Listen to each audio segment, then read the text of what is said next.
Hello, greetings, my friends. This is Gilles. We're moving into this great shift of consciousness. There is a great shift of consciousness. That may be my last video. For Spirit has asked me to make a pause to take care of my own business. So for so many things, I'm very grateful for your support, for your attention, for considering all those things I've been talking about in those thousands of videos. I will leave them online for now, and.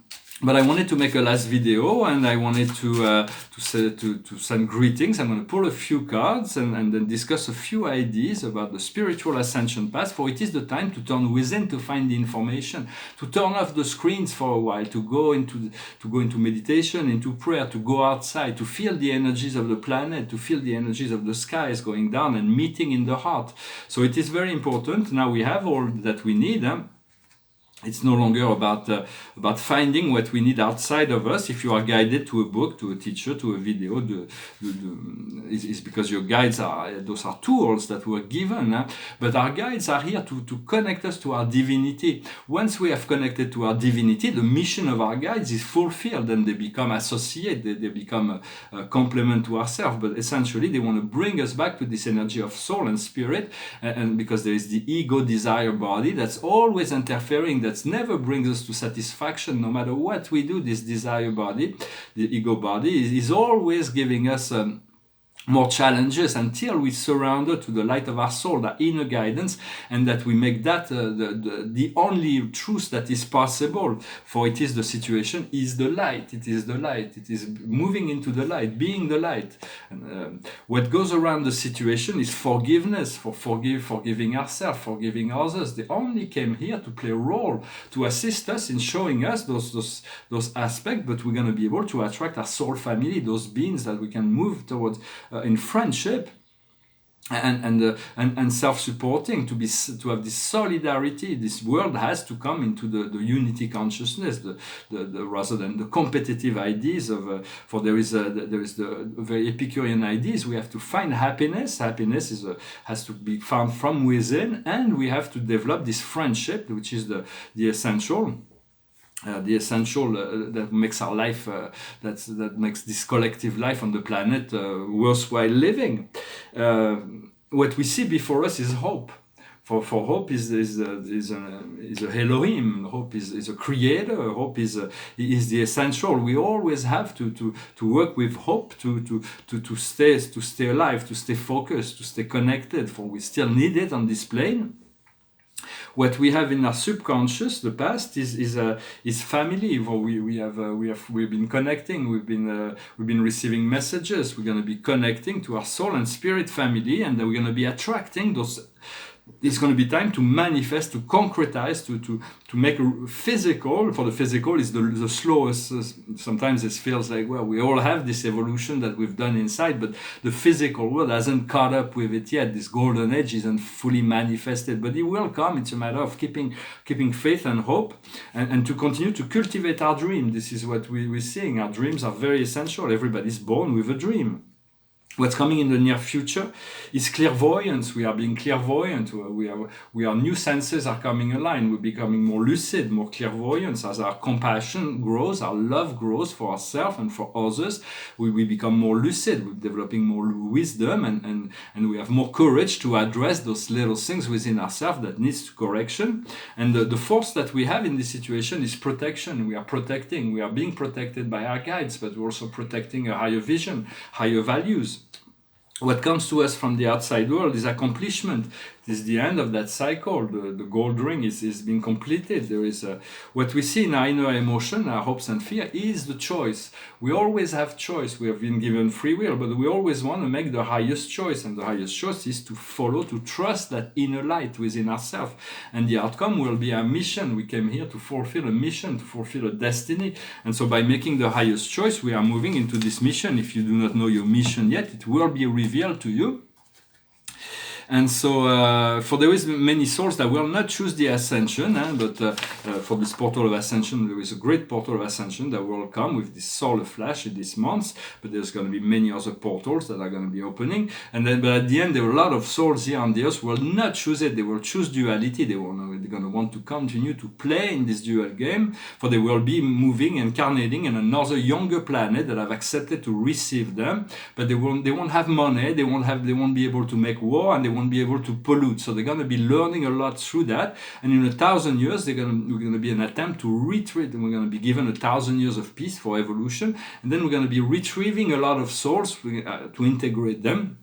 Those who have been able to address their karma and balance it out, for there are certain beings that they won't want for this great cosmic trial, so to speak, that started 200,000 years ago. It was Gabriel against Lucifer, and a lot of those beings, those darker astral entities, so to speak, will not be able to. They're going to be all their memories and experience will be integrated within the Supreme, but as personality, they will vanish forever. For all that is retrievable will be retrievable, but there is limit to mercy. Once all acts of mercies are exhausted, the certain dark souls will not be able to continue. There is a limit to things, and it is up to God to do that. For Father, Mother, God are not the judge of that process. It has to come from on high, from the Ancient of Days. For my Father, Mother, God loves all their children, all their creation, even the dark ones. And it's like, but so they cannot be in judgment of their own creation. But there come a point in time when this will be settled. For life, there is life within and life without. We have to move. There is about a foot that we need to traverse. For most people, live their life here, outside of themselves, and some people live there. But what we seek is to make this connection, to live inside and to trust this, to go back to the heart, to bring this focal point into the understanding of this inner self, and understanding there is, as we forgive, there is no more karma. If we are able to forgive others, we are forgiven ourselves, and karma will become instant, and time is being compressed. In the past, somebody that did some wrong things will have to wait a life, 2 lives, 3 lifetime to pay to experience the karma. But now it's no longer that time. It's like everything, instant karma. Life will reflect, mirror to us all things in the now, very, very quickly. For we want to become a representative of God in the physical realm, and in a sense, there is paradise and there is the cosmos. For we live in the cosmos. For me, I know I was a paradise. We are spirit groups. We were living on paradise when God presented us the idea of of the cosmos, and we chose to participate, to live that space. Sometimes I wondered if it was wise, but we tested the process and we decided that it was time to participate. So now it's going to be a time to return home. For when we chose to separate ourselves from God, from the source, that implied that we had to return eventually. But the reality of paradise and the central universe is exclusive. It evolves and it changes and growing as time goes by, as God revealed. But most of it's far more populated than the whole cosmos. Although the cosmos there are trillions of inhabited planets in evolution, billion of architectural spheres of heavens, and it's highly much more populated than what we believe. But yet paradise is far more rich and in so many ways. That because most of the beings on paradise are not implicated with time and space as we understand it. They only sit, all the transcendental beings are fully implicated in the future development of the cosmos as the transcendental reality will unfold after we resolve all the parameters of time and space, the supreme, what is true, what is beautiful, and what is good. And so to connect to the fathers of time and space, which is Yahweh, Allah, Adonai, those are names for God. For Allah in the Quran, Allah is the greatest being I ever met on this side of paradise. I adore it. If many times he came down from the realm of infinity before I even read the Quran, and I was always amazed by this amazing energy, this consciousness, this beautiful light. Even it's protected me many times. And one day I read the Quran, I was kind of whoa, I'm kind of scared. It's like, and he came down and said, "Oh, come see us. Don't worry about it." But because the Quran was revealed in the time of very dark ages where things were really polarized, so he had to give the tools to Mahomet to deal with this situation. Yet those beings, those fathers, they are God. They are really here. They're giving this beautiful energy, this supervision for humanity to find their way back to the source. And so all of it is it depends on our faith. Everybody's different, so follow whatever, whether you seek to connect to Allah or to Yahweh or the universal Father, or to utilize all the forms of divinities. It doesn't really matter, for all is one and one is all. And you are it. Once we realize this connection, we become sovereign, the sovereign integral. We're going to develop this inner self that no other powers will be able to interfere with that divinity. For the true divinity that we seek is within ourselves, and it is ourselves. We have to become that divinity, that representative of God. For those are my ideas, but they're very solid. They're very solid ground in terms of spiritual that will unfold through the days, months, weeks, months, years, decades, millenniums. We're going to become eventually spiritualized. For all of this is going to be happening. It's a matter of time. And so, did I pull some cards? I think I did pull some cards already. I'm going to pull some more cards with the Akash. Behind me, the paintings is about returning home. It's this person that's like surrounded by stars and starships, and he's got these canvases. It says home, and in the center of home there is God, and he's got in his eye there is this eye that's supporting the light, and the other one is like focalized on the material hologram. And this is a painting. It's number 5 of a series of 7 paintings. I painted in Denver, Colorado in 1999. It's an absolute masterpiece. This is like those paintings. They came out really quickly, the first series. And it represents the company of heavens, the 7 great families of spirit beings, plus some associated groups. And most of them are paradisical, but there are some that are universal. And they're kind of complex subject, and with they're anchoring this energy, this spiritual energy into the physical world. I'm going to sing this song that went through my mind. I sang it the other day, but I want to sing it again. It's from Jimi Hendrix. It's called Angel. Angel, come down from heaven yesterday. She stayed with me just long enough to rescue me. And she tell me a story yesterday about the love between the moon and the deep blue sea. And when it was time for her to go, she spread a wing high over me, and she say, I shall return tomorrow. And I say, fly on, my sweet angel, fly on through the sky. Fly on, my sweet angel. Tomorrow I will feel you by my side. And sure enough, this morning comes to me, where silver-winged silhouette against the glow of a child's sunrise. And as the bluebird and sparrows envy me, she say, I love you, little boy, and today you shall fly.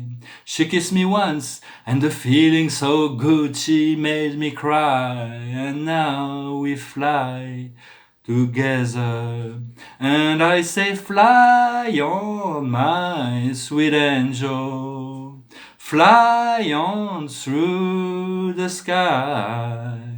Fly on, my sweet angel, together we shall always be alive. Very soon we're gonna have this flash consciousness. We're gonna be able to reconnect to our guides and angels, and we'll be in a totally different dimension, although we'll still be living in the physical. And I'm not really sure what's gonna be coming, but Spirit is giving me some very, very strong clues, and they asked me to make a pause here, so I'm going to do that. I just wanted to make this video today. I'm going to pull 4 cards. 4 cards. For what we need. The highest wisdom is health, is to find ways to be the most healthy as possible, to take care of our physical body, to address those things, to let go of all kinds of things, and to follow the inner guidance. What we need to understand is the orphan, for we have created this separation, this illusion of separation between us and God, our Father, our Mother, and the One. And so we want to reconnect. We want to reconnect to the love. Ask your guides and angels angels and the archangel to make you, to allow, to open, to clear up the back door chakras, the front door chakras, so that you to clean it up, to accelerate those wheels so that they all turn within the harmonious connection, and you can feel this love of God. What we need to do is finance. Finance is to open the flows of abundance, to become rich, to become abundant, to become balanced, to be wise in the administration of our resources. But to say, I love money and money loves me. It flows inside, in and out of me with grace and ease, and there is an abundant source of wealth and money that's always available to me. And the outcome is the bride and groom. There is this wonderful relationship that is ahead, that is coming, that will bring harmony, that will bring balance into our life. And so I hope this resonates with you. I wish you a wonderful day, and if God asks me to come back, I will return. Until then, seek the light within, seek the connection, continue to follow whatever your life is. We all have this destiny path, but the more we turn in within, the more we dedicate ourselves to the inner connection. We follow the inner voice, the voice of the heart, and the faster we'll be able to, although we do want to move little step by little step, we want to slow down the process in order to be assured in our walk. But our ascension is guaranteed, our freedom is guaranteed if we are to continue to follow the guidance. And I wish you a wonderful return home, and I'll see you there. Thank you very much. Namaste.